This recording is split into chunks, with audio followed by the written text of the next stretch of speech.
Speaker, wishing his predecessor, the Right Honourable Member for Leicester South, all the very best in his new role too. Throughout this national effort, I've always been grateful for how this House has worked together across the floor in a constructive manner, and I look forward to that continuing. Madam Deputy Speaker, with permission, I'd like to make a statement on the pandemic. The Omicron variant is continuing to spread here and around the world.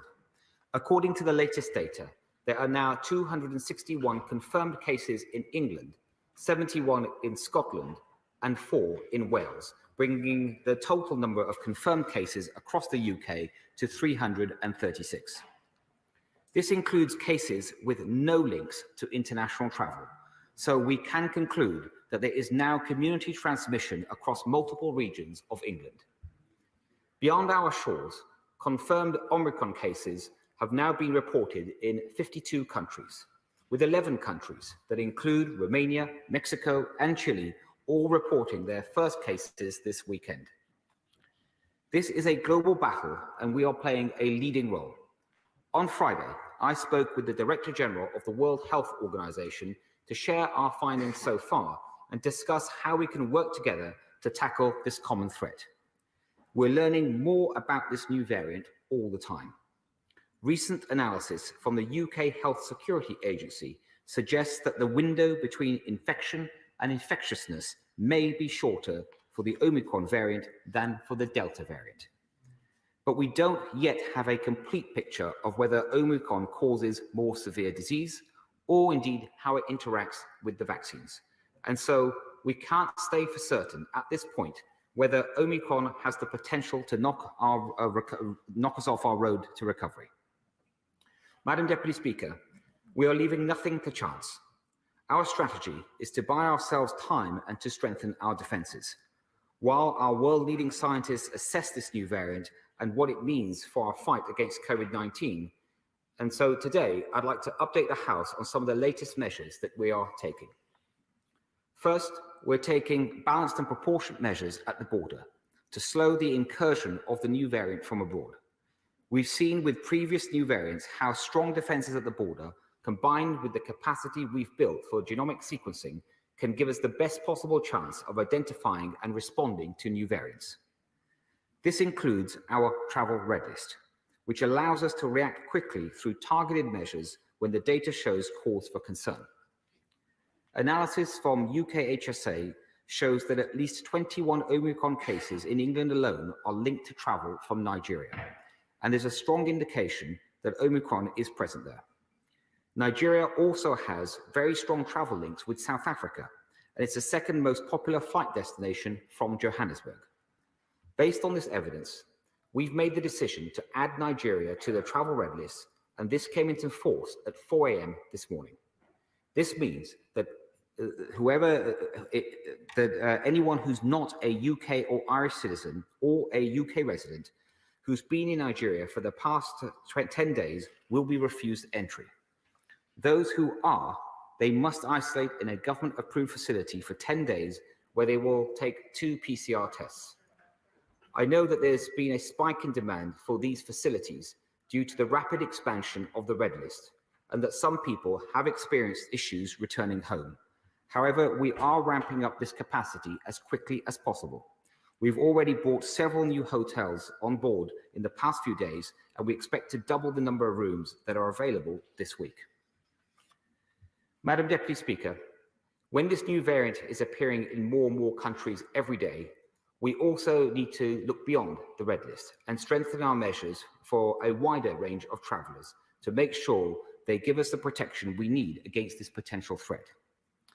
UKHSA's findings that Omicron may have a shorter window between infection and infectiousness mean that pre-departure testing could have a greater role to play in identifying positive cases before travel. As a result of this new data and the greater spread of Omicron across the globe, from 4 a.m. tomorrow, anyone travelling to the UK from countries that are not on the red list must also show proof of a negative PCR or lateral flow test. This applies to any vaccinated travellers, so whether you're vaccinated or unvaccinated, and anyone aged 12 and above. They should take tests as soon as possible to when they depart, but no earlier than 48 hours before. I know that these measures, of course, they will bring disruption and that they will impact people's plans to spend time with their loved ones, especially over this festive period. But we're taking this early action now so we don't have to take tougher action later on, and so that we can take every opportunity to prevent more cases from arriving in our country. I'd like to reinforce to honourable members that these are temporary measures while we improve our understanding of this new variant. We'll be reviewing these measures along with other temporary measures that we've announced, and we will update the House next week. I firmly believe that whenever we put in place curbs on people's freedoms, we must make sure that they are absolutely necessary. And I can assure the House that we won't keep these measures in place for a day longer than we have to. Second, Madam Deputy Speaker, as well as acting to slow the incursion of the variant from abroad, we're also strengthening our vital defences here at home. Late last week, we had the brilliant news that another new treatment has been approved by the MHRA after it was found to have reduced hospitalisation and death in high-risk adults with symptomatic COVID-19 by 79%. Another defence, of course, is our vaccination programme. On Saturday, we recorded almost 450,000 booster jabs in a single day, and yesterday, we announced that we'd hit the significant milestone of 20 million booster doses and third doses across the United Kingdom. In the last week, the UK booster programme has reached more people than the adult population of Greater Manchester, and we are expanding this life-saving programme even further as part of our target of offering all adults in England a COVID-19 booster jab by the end of January. To put this plan into action, we'll be recruiting 10,000 more paid vaccinators. We're also deploying about 350 military personnel in England this week to support the vaccine booster programme, and there's already over 100 personnel deployed in Scotland supporting their vaccination efforts. We'll have over 1,500 pharmacy sites putting jabs into arms across England, along with new hospital hubs and new vaccination centres. We're bolstering our booster programme so that we can protect as many people as possible, strengthening our collective defences as this virus goes on the advance this winter. Madam Deputy Speaker, one of the most dangerous aspects of COVID-19 is how quickly we can adapt. And when the virus adapts, we must adapt too. We cannot say for certain that Omicron, what it means for our response, but we can say that we're doing everything in our power to strengthen our national defences. So we'll be as prepared as possible for whatever this virus brings. I commend this statement to the House. Shadow Secretary of State for Health, Wes Streeting.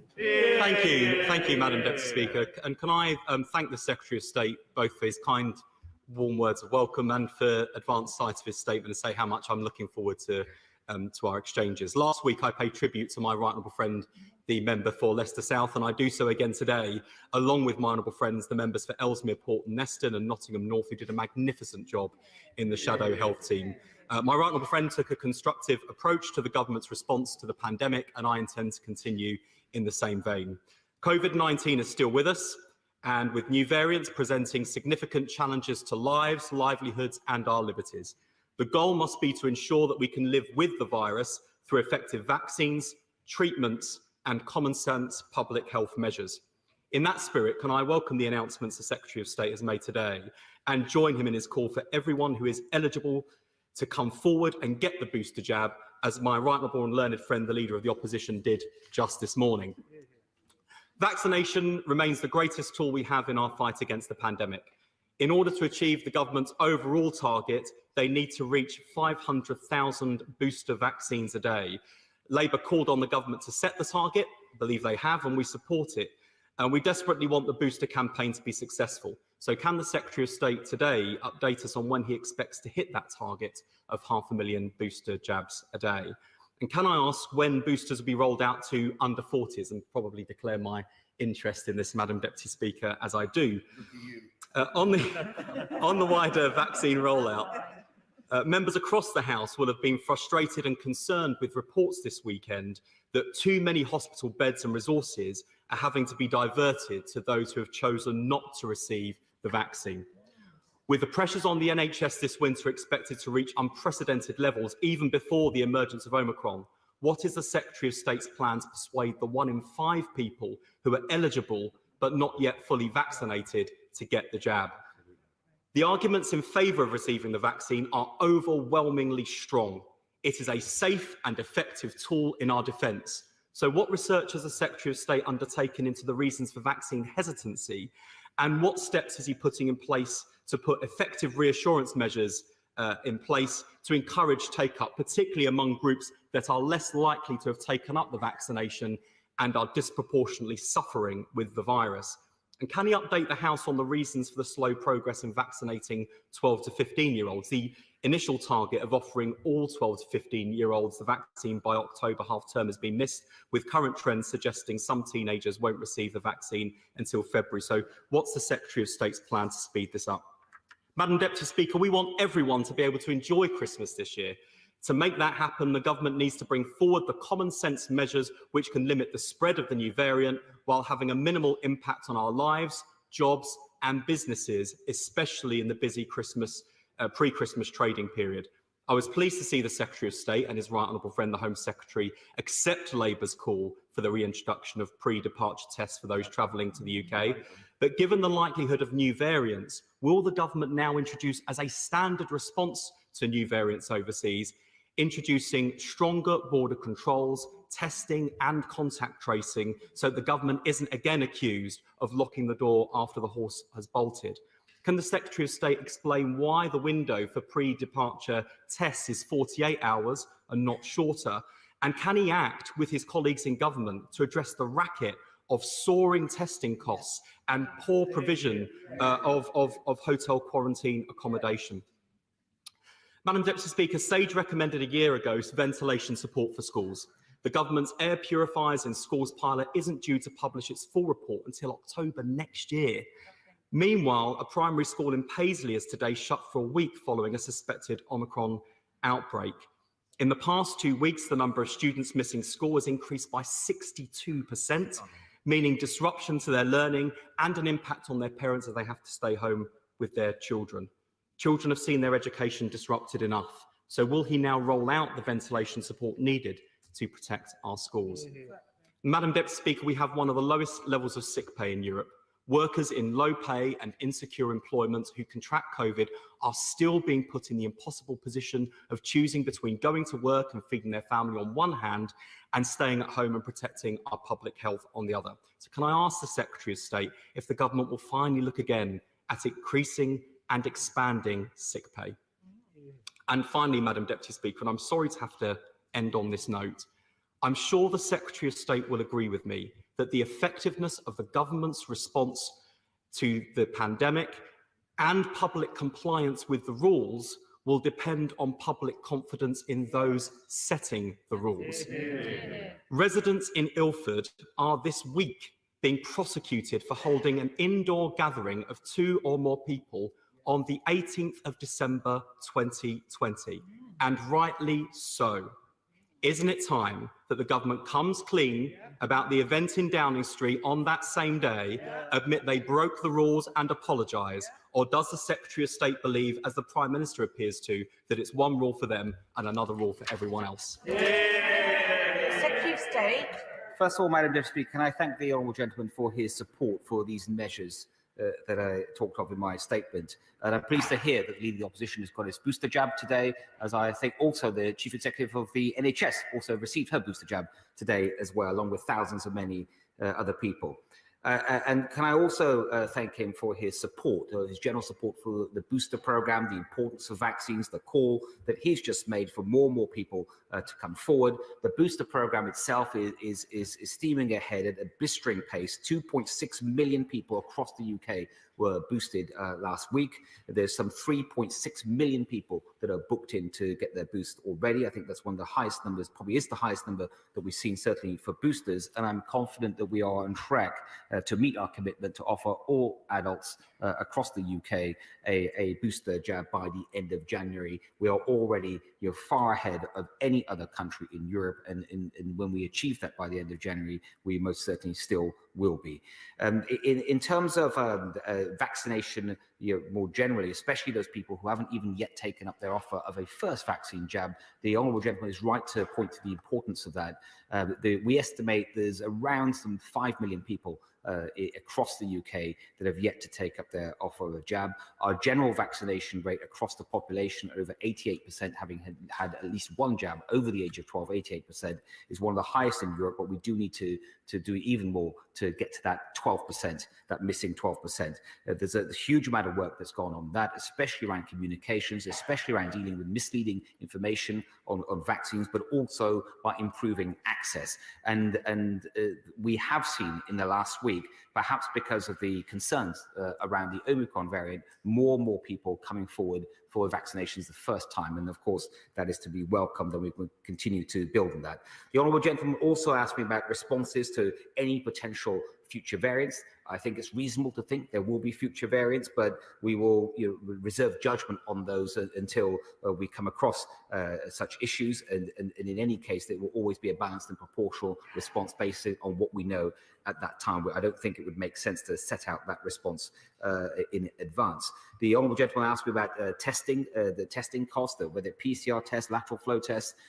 We have removed, rightly so, I think over 100 providers from the government website in recent weeks. I think some 20 were removed this weekend for offering, for showing misleading prices, and we will continue to take a tough and hard line, because no one, of course, should be misled in this, and the pricing and the availability should be absolutely clear. The honourable gentleman asked about ventilation in schools. I believe that my right honourable friend, the Education Secretary, gave further information on that and improvements that were being made. I believe he did that last week.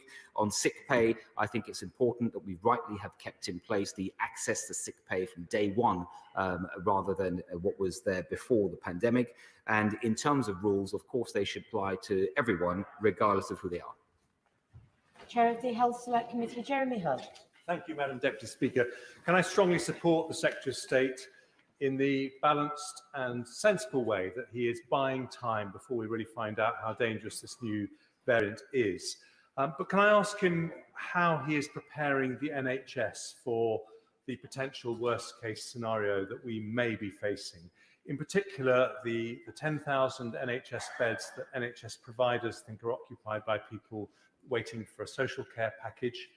And also, given that in the first wave, we know that sadly, many people died at home from strokes and heart attacks because they didn't want to go into hospital. What are we doing for emergency care? And we also know that for cancer care, 45,000 fewer people started cancer treatment. So how will you make sure that when we switch the NHS on for Omicron, we don't switch other services off? First of all, can I thank my right honourable friend for his support, and he is right to talk about the importance of buying time, and also the comments he's made about the NHS and the need to prepare. I can reassure him that ever since we discovered Omicron, the NHS has been spending a substantial amount of time in preparing. He mentioned the importance of discharges. That was important before, but where a patient is ready to be clinically discharged, I think it's become even more important now in light of Omicron, and the recent funding we provided, almost £500 million over this winter period for discharges, will certainly help. SNP spokesperson, Dr. Philippa Whitford. Thank you very much, Madam Deputy Speaker. As the Secretary of State highlights, we don't know about its severity, but Omicron mutations certainly suggest a risk of increased transmissibility and possible immune escape. However, it is expected that vaccines will still provide protection and hopefully from serious disease. So I just want to echo his call for people to get vaccinated if they haven't already done so.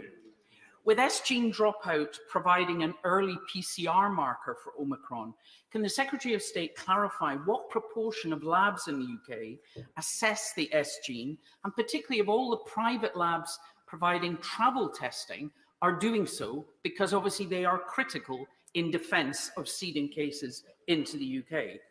I welcome the logical reintroduction of a pre-travel PCR, but does he recognise that still the average incubation of COVID is 5 days? And does he not agree with the call from the Scottish and Welsh governments to have a day 8 test for release? Will the government now hold a four-nation COBRA meeting to discuss the response?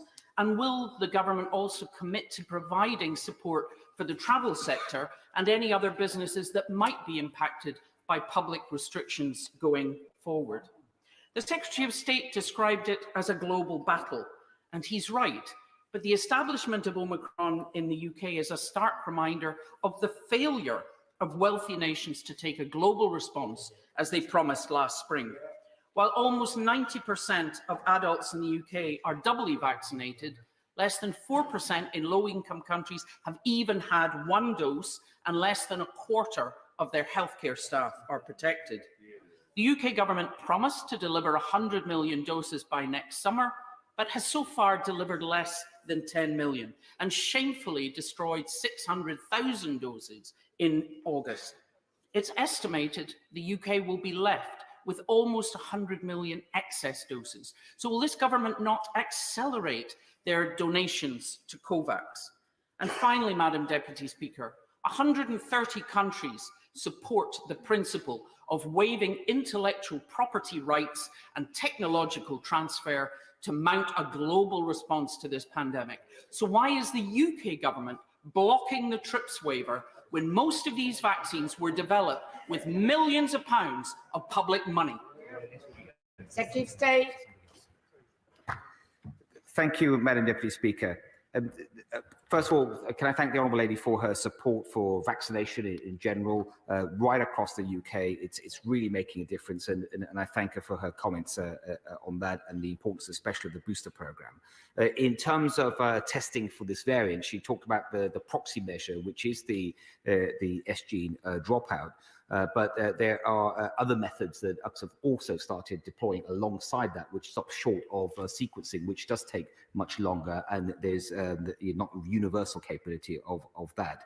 And between these two proxy methods, the majority of testing centres can pick up the potential marker for Omicron, but we are expanding that as well, so that all testing centres will be able to do it very soon. In terms of the Honourable Lady talked about the restrictions, I would just point her to one of the important points I made earlier about the restrictions are temporary. As soon as they can be removed, we will, and I think that's what industry and others would want to see, that as soon as we don't need them, we can remove them without any delay. And in terms of vaccine donations, I think the UK can be proud of its commitment to vaccine donations to the developing world. We've got a commitment of 100 million by June 2022. We've already delivered 22 million to COVAX and bilaterally. There's another 9 million on its way in the next couple of weeks, and we will meet our commitment. Ms. Theresa May. Thank you, Madam Deputy Speaker. The early indications of Omicron are that it is more transmissible, but potentially leads to less serious illness than other variants. I understand that would be the normal progress of a virus. Variants will continue to appear year after year. When is the government going to accept that learning to live with COVID, which we all have to do, means we will almost certainly have an annual vaccine, and that we cannot respond to new variants by stopping and starting sectors of our economy, which leads to businesses going under and jobs being lost? Madam Deputy, I think my right honourable friend makes a very important set of points. And first of all, I think she's right about the early data, what it suggests about transmissibility. We are certainly seeing that here in the UK, and from the reports we're seeing from our friends across the world. In terms of the severity of this, I think we shouldn't jump to any conclusion. We just don't have enough data. So the most of the data that is available at this point in time is coming from South Africa. That's where most of the world's cases are. And it is important, I think, to remember it's a younger population.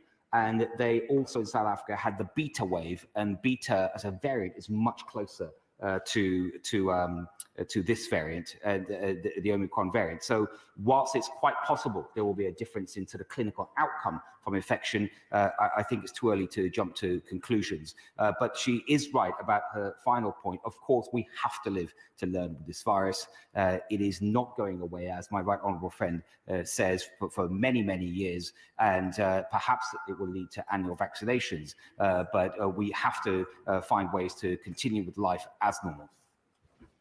Order. The colleagues will be aware that there is a further statement and quite a lot of business to get through this evening. So I will be looking, if I am to get everybody in, for brief questions and brief answers.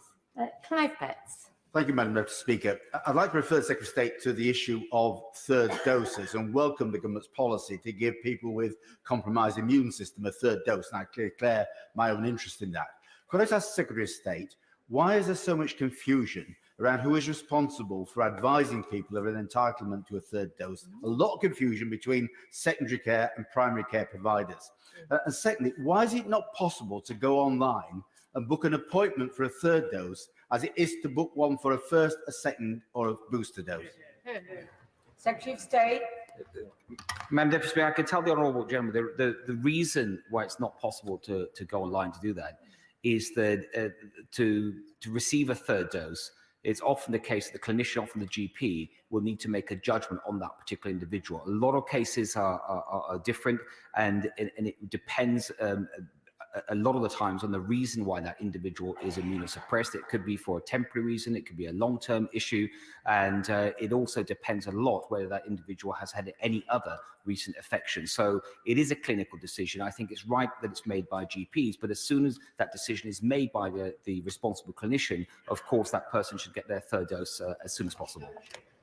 Dr. Liam Fox.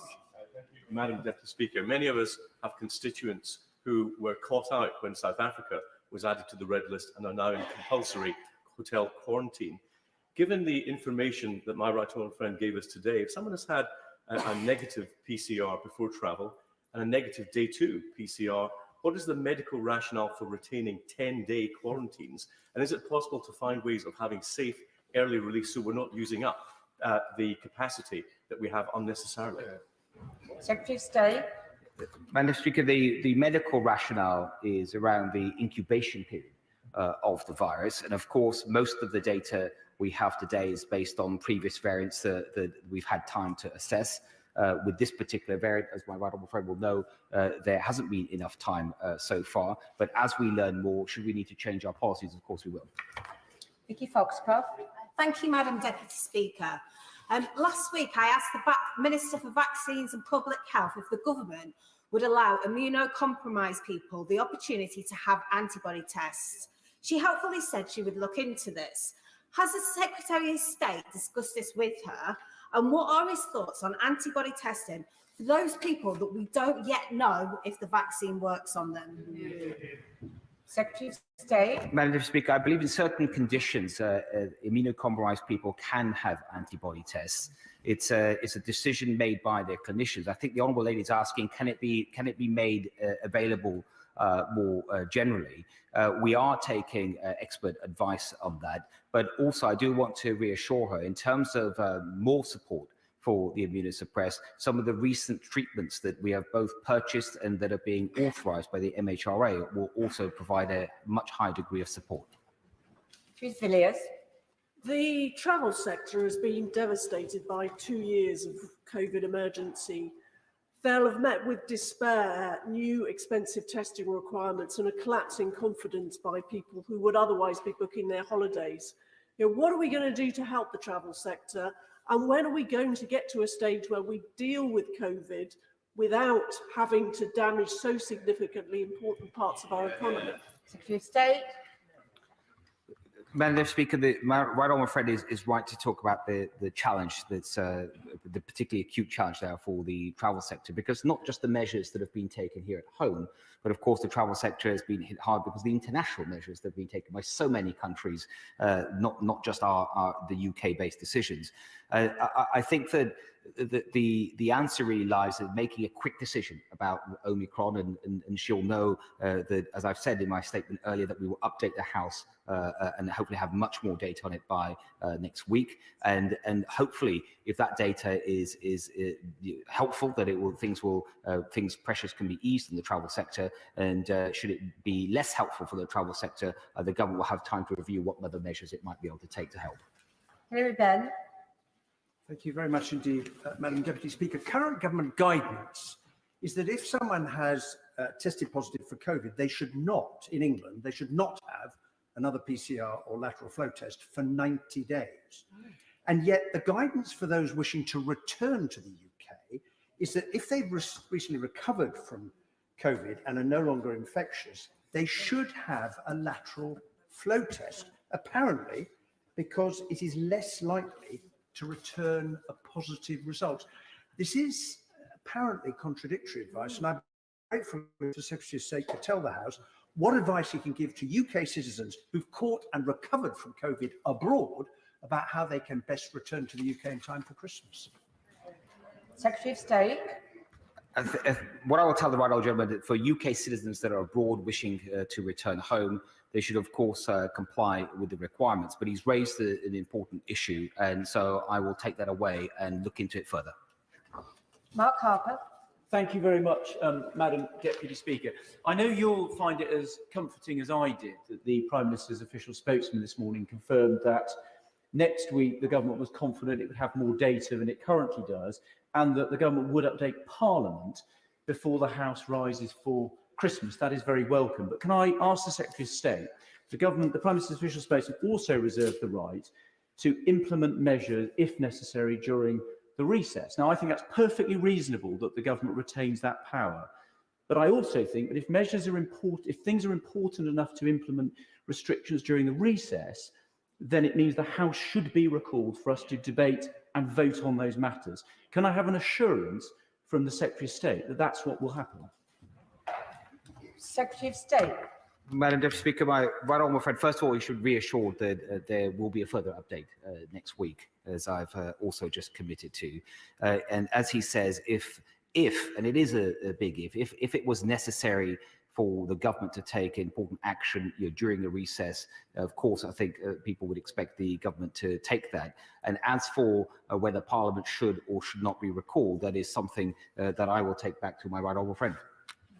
Dame Angela Eagle. Thank you very much, Madam Deputy Speaker.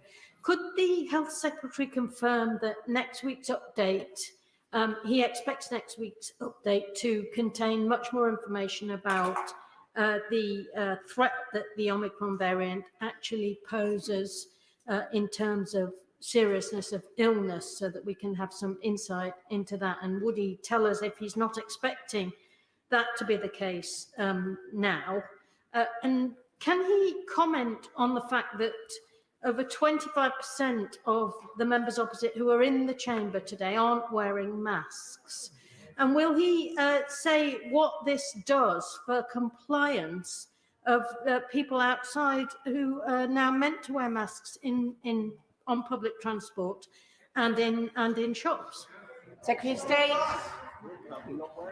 Madam Deputy Speaker, as each day goes by, we are getting a little bit more information, but I do think by next week, with the samples that arrived at Porton Down and other labs across the world, we will have more information. I will just, though, caveat that by saying that I can't make any guarantee about how much information that we will have. I'm sure there will still be many unanswered questions at that point. And as for masks, our rules on masks are clear. Eric Baldwin.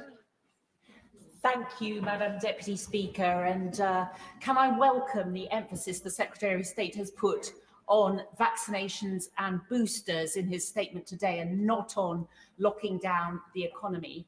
I wonder if he, as a fellow Worcestershire MP, is aware that in very rural parts of Worcestershire, certainly, for example, Tenbury Wells in West Worcestershire, it's a long way to travel on occasion to get a booster jab, and also that home visits for people who have care at home can also be difficult to access. And could he suggest to the system that we put more emphasis on those rural deliveries of booster jabs? Secretary of State.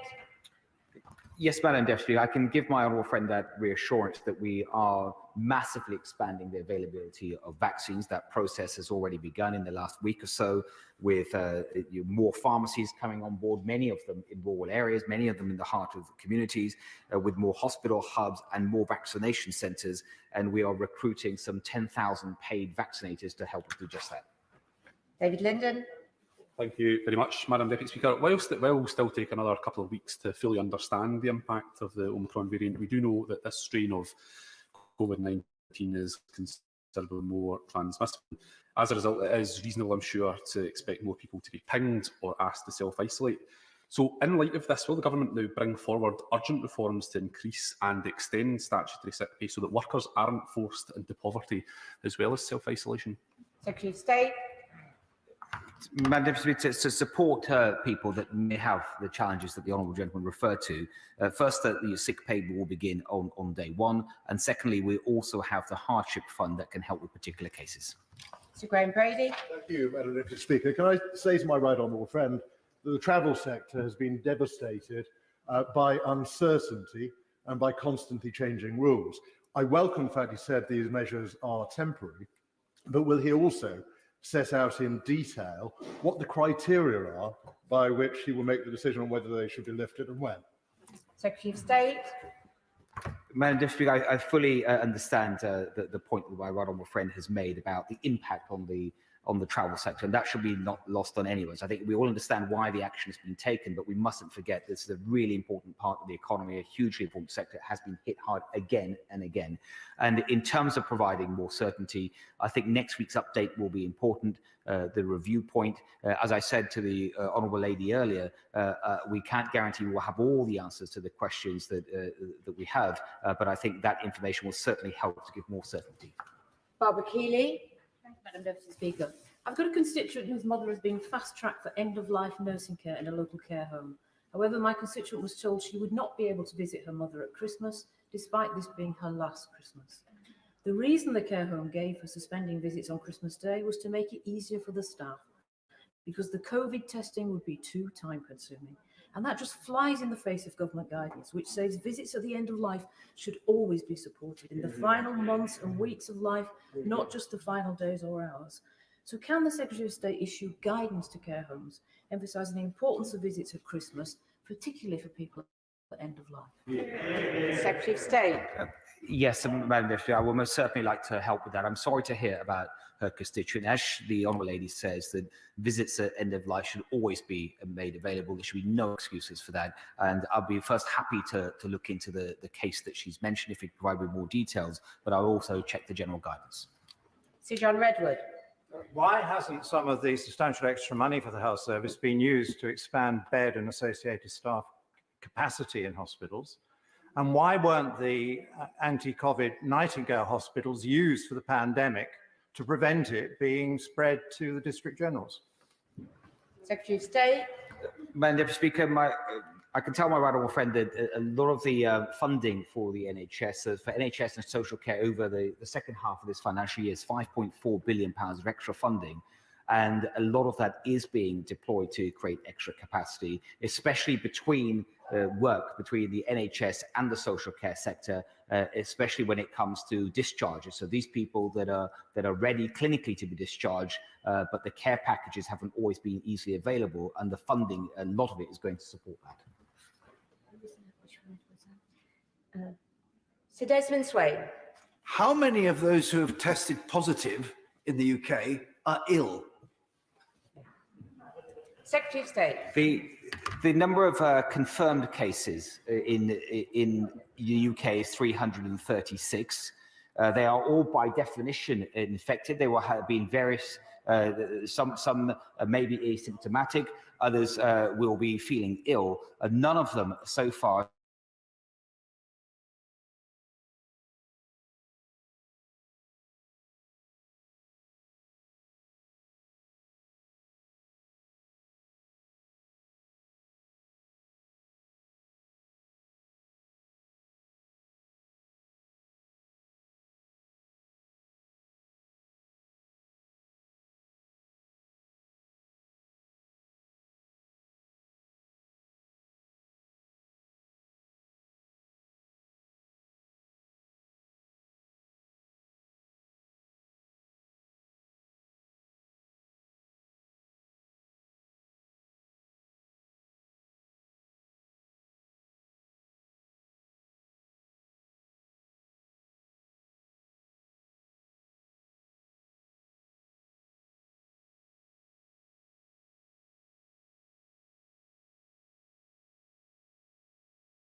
and the Honourable Lady will also understand that some countries, they don't have the same ability to test or sequence, and so we provide them with other countries with that support. But I do think it is right that whenever we have the data, we must act to protect British public health. Steve Bryan. Very much, Madam Deputy Speaker. As feared last week, my constituency, like many others, I'm sure, is seeing Christmas events cancelled, moved online, and that includes all manner of festive performances in school. Local authority guidance is often what's quoted. So I'm really keen to understand, given national government has gone out of its way last week to ask schools to go ahead with Christmas performances, to go ahead with nativity plays, who should head teachers and other event organisers follow? The town hall or this place? Can I just once again urge brevity if we want to get everybody in? Secretary of State. Madam Speaker, I would encourage everyone to look seriously at the national government guidance.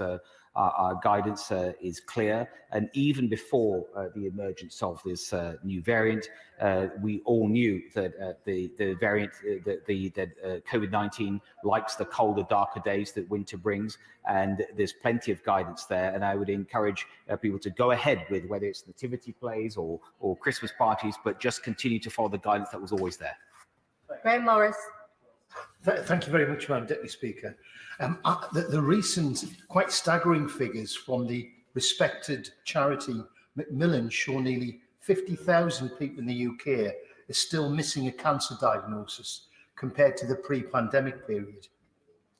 I know the Minister's new to his post, but there's a whole weight of evidence, petitions, letters from MPs. Will the Minister commit to address the severe capacity pressures within cancer services in the imminent elective recovery plan? Secretary of State. Yes. Suzanne Webb. Thank you, Madam Deputy Speaker. Does my right honourable friend agree with me? The best Christmas present anyone can go and get this year is to go and get your booster jab. Secretary of State. Yes, yes. Commissioner Allen. Thank you, Madam Deputy Speaker. Can the Health Secretary update the House on whether we should expect an economic support package, not just for the aviation sector, but also the tourism and other sectors that might be affected if further restrictions apply? And also, can you say more about how we can ensure that the COVID vaccine, which is a global public good, can be accelerated so that countries that are at risk get the support they need? Because if we had acted faster, earlier, we might have prevented having this particular variant, and we need much more international leadership led by our government. Madam Speaker, on vaccine donations, I think I would just refer the Honourable Lady to the answer I gave to a similar question a moment ago. In terms of transport, I would also refer her to an answer I gave moments ago. Sir Sims. My constituents, Mike and Carol Parking, are paying $2,700 for the privilege of being imprisoned in the Delta Hotel, Milton Keynes. My constituent, David Brayshaw, took $3,700 for being in a three-star hotel in downtown Hounslow. The highlight of the day are meals and boxes with plastic cutlery, which are either unedible or cold or both. Can we really go back to a proper quarantine where people can go home? What they're getting is very poor value indeed. You state. My honourable friend Bandis will understand. I think he will understand the difference in terms of public health between a managed quarantine facility and home quarantine. But he's right to really point to what is an important issue. Of course, no one's going to enjoy or want to be. Why would anyone want to choose to be quarantined in this way? I think everyone understands the issues, but it is really important that the quality of care that they provide there is as decent and of good quality. And if he can share with me some of the information he has about his constituents, I would like to look into that. Dr. Lisa Cameron. Many thanks, Madam Deputy Speaker. As Chair of the Disability All-Party Parliamentary Group, I've been hearing from people right across the United Kingdom to say that some of the individuals who have not yet been vaccinated have learning disabilities or autistic spectrum disorder, have a fear of going to large-scale vaccination centres, but don't yet have adapted vaccination regimes such as specialist learning disabilities, nurses who can attend to them. So could the Secretary of State assure the House that this will be taken forward and that the most clinically vulnerable will not be left behind? Madam Speaker, I think it's a really important point the Honourable Lady has just raised. it is important that there is easy access for everyone to get vaccinated.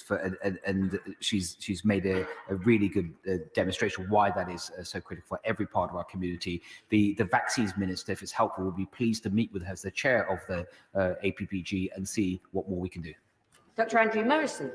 Thank you, Madam Deputy Speaker. Vaccines are clearly our way out of this, but would you agree with me that treatments are also important and they come on in leaps and bounds? Sotrovimab reduces the incidence of death or hospitalisation 80%, and Molnupiravir got its approval last week. Would you agree with me that whilst we're very good at R&D, we're less good at rolling out these extraordinary therapeutics? And would you do everything in his power to make sure that the NHS has access to those drugs as soon as possible, since they reduce considerably the problem that COVID and its associates will pose in terms of mortality and serious illness? Yes, I know my honourable friend speaks with experience, and I agree with him absolutely. Clive Bedford.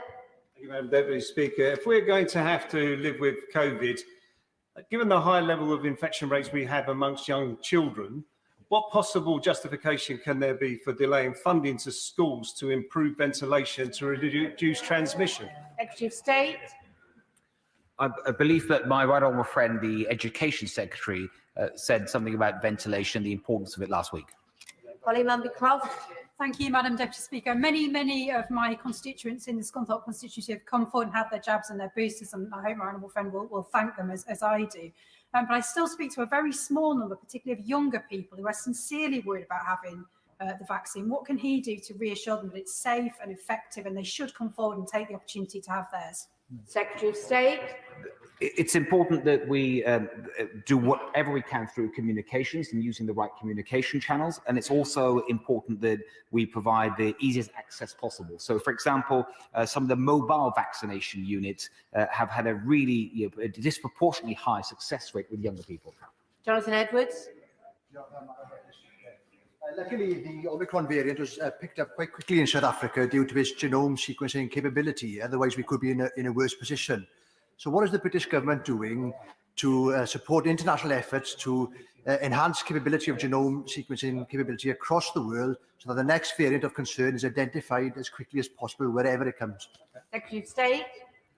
Madam Deputy Speaker, I think we can say that we are leading the way on this. The UK Health Security Agency has established a database that is open for all countries to access, to post their data. And even when it came to the discovery of the Omicron variant and the potential risks of it, that was done here in the UK. Chris Grayling. Thank you, Madam Deputy Speaker. Could I say to the Secretary of State, echo the concerns about the travel sector and the aviation sector? This is a real blow for them. He will remember back in June, the government took a decision, or July, the government took a decision that it would remove restrictions in the face of heavy scientific advice that he needed to carry on with restrictions. That decision was the right one. Please will he give an undertaking that this time round, he will also face down the more conservative elements of the scientific community, do the right thing and keep the restrictions as minimal as possible. Chief State. Yes, I'm happy to give that commitment to my right honourable friend for all the excellent points, reasons he makes. And we were absolutely right back at the start of the summer to open up our country, include to remove travel restrictions. And that is one of the reasons why the UK, when it comes to the dominant Delta variant, is in a much better position than many other European countries today. Rachel Maskell.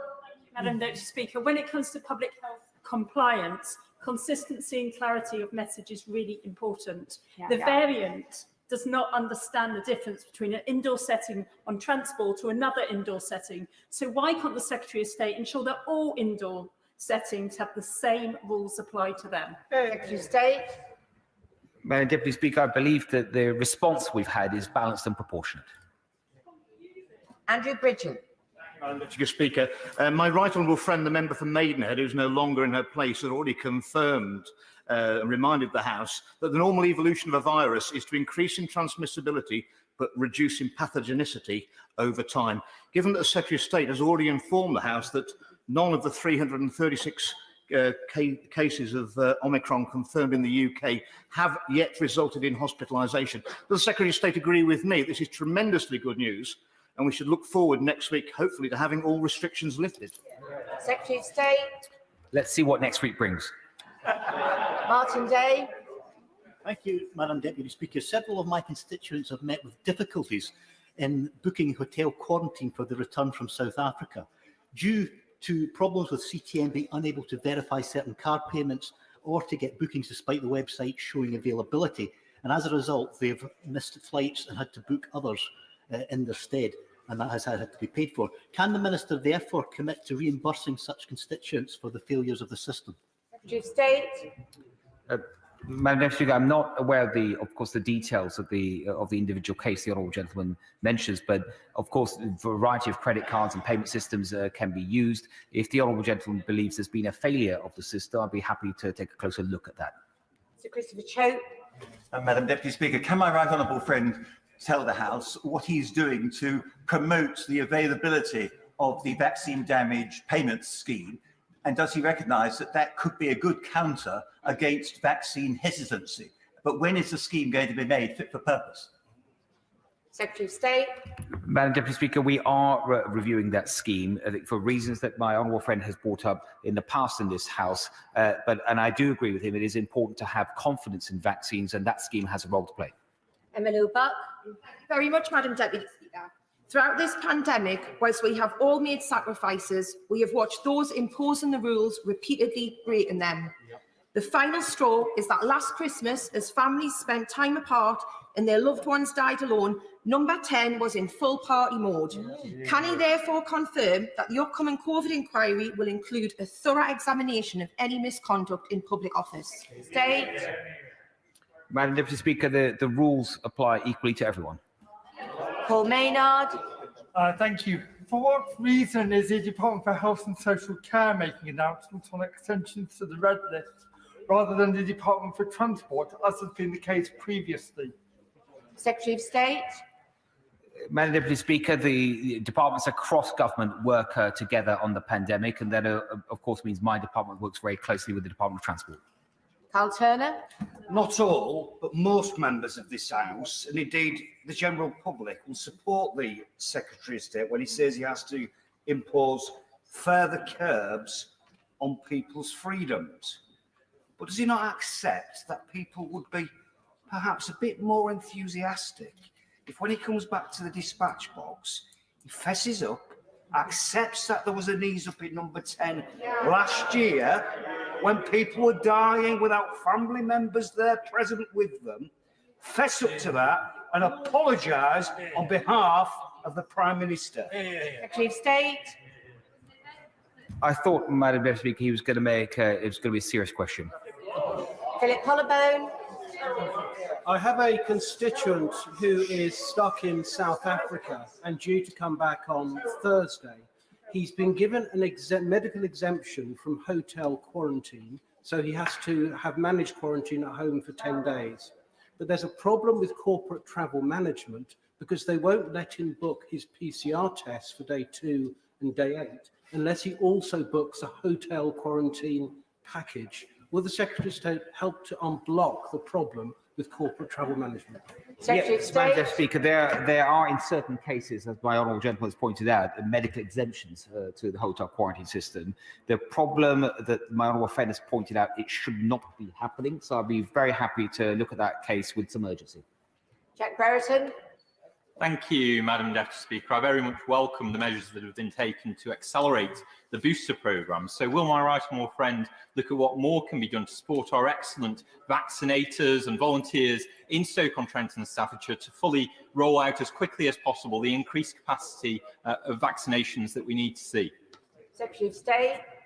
Yes, Madam Deputy Speaker, there's been an excellent rollout of the vaccine throughout Staffordshire, and alongside the rest of the UK, there's going to be a real step up in the number of vaccination access points available.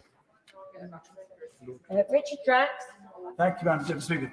Different variants will keep coming us now for the years ahead. And in that regard, I heard a very eminent physician on Radio 4 saying that one area of concern was our reaction to the new variants. Can my old friend just assure the House and the country that we are absolutely on the ball when it comes to a new variant appearing and ready to do all that's needed to regard and keep us safe and to safeguard our liberties? Secretary of State. I can give my honourable friend that assurance. When it comes to genome sequencing, which is absolutely crucial to identifying new variants and any of the potential risks they may or may not bring, the UK, I believe, is second only to the United States in terms of our capability. Lord Trott. Thank you, Madam Deputy Speaker. Many of my constituents have been in touch to express concern that they cannot register vaccination status of 12 to 15-year-olds on the NHS app. Can my right honourable friend provide an update of when they'll be able to do that? Secretary of State.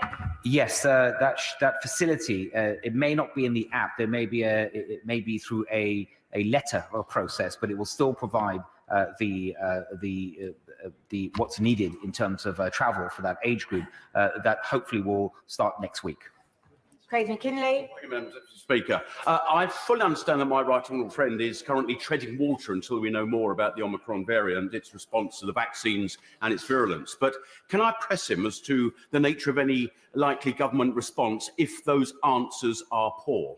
We know what lockdowns mean. It's damage to youngsters, damage to businesses, and damage to lives and liberties, and not least £400 billion it cost until we waited for the vaccine and got it rolled out over a 7-month cycle.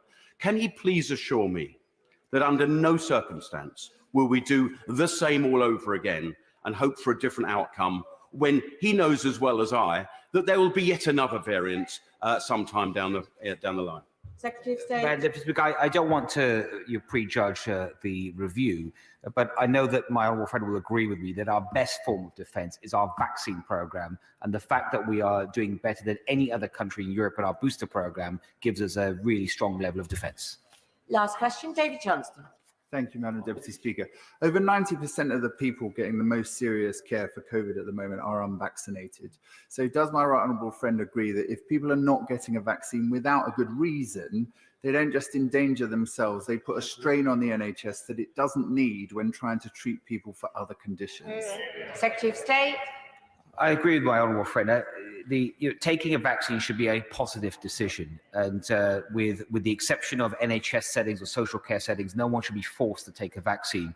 But people who haven't yet taken a vaccine, they should know, as my honourable friend said, that they are not just endangering themselves, but they are endangering wider society. Perhaps that hospital place that they might take would have been taken by someone else with a different illness. And so I would just urge them, just please do think of others.